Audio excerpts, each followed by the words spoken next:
رسول پاک صلی اللہ علیہ وآلہ وسلم نے نہیں کیا، جو آپ صلی اللہ علیہ وسلم کی بات صحابہ کرام نے نہیں کیا، صحابہ کرام کی بات تابعین نے نہیں کیا، تابعین کی بات تابعین نے نہیں کیا. یہ 100 سال پرانا ٹرینڈ ہے. 100 یا 200 سال کے لوگ مناتے ہیں عید میلاد النبی.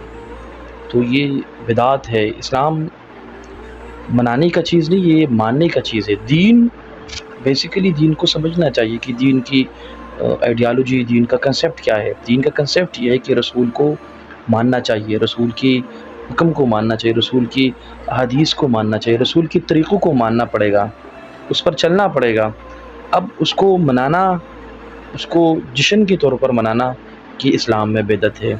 اور اسلام ہر اس چیز کو کفر اور شرک سے متنوع کرتی ہے جو آپ نئی اس کو بناؤ. یہ فرقہ وریت، یہ فرقے جو بنے ہیں نا، نئی لوگ اسلام میں داخل ہو گئی ہے، اور جو نئی احکامات لے کر آئے ہیں، یہ سب اس ٹائم نہیں تھا.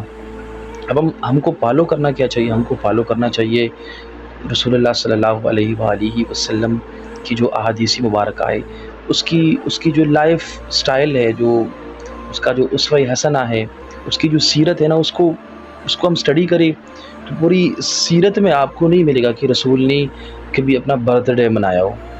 رسول کی رحلت، رسول کی وفات کے بعد، صلی اللہ علیہ وآلہ وسلم کی وفات کے بعد، کبھی کسی صحابہ نے، حضرت ابو بکر صدیق رضی اللہ تعالیٰ عنہ خلیفہ رہے، حضرت عمر فاروق خلیفہ رہے، حضرت عثمان رضی اللہ تعالیٰ عنہ، حضرت سیدنا علی کرم اللہ وجہہ رضی اللہ تعالیٰ عنہ، آپ کے جو ہے نا، آپ کے بعد حسن کے بعد سیدنا امیر معاویہ رضی اللہ تعالیٰ عنہ، ایون آپ صلی اللہ علیہ وآلہ وسلم کے کسی نزدیکی رشتہ دار، آپ کی ازواج مطہرات میں کسی نے آپ کی پیدائش کا دن نہیں منایا. اور میں یہ بتاتا چلوں کہ رسول کا جو پیدائش کا دن ہے نا، اس میں بھی اس کی جو ہسٹری ہے نا، یہ بھی کنفرم ایگزیکٹ جو تاریخ ہمیں بتا رہی ہے نا، 12 ربیع الاول، یہ جسٹ جو کیلکولیشن کی گئی ہے، تو علماء کرام نے اس 12 ربیع الاول کو ایگزیکٹ پوائنٹ پہ بتایا ہے. باقی آگے سے کسی کو یہ پتہ بھی نہیں ہے کہ یہ رسول اللہ کی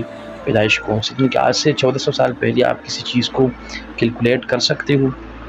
تو برائے کرم دین ماننے کا چیز ہے، دین چلنے کا چیز ہے، دین بنانے کا چیز نہیں ہے. شکریہ.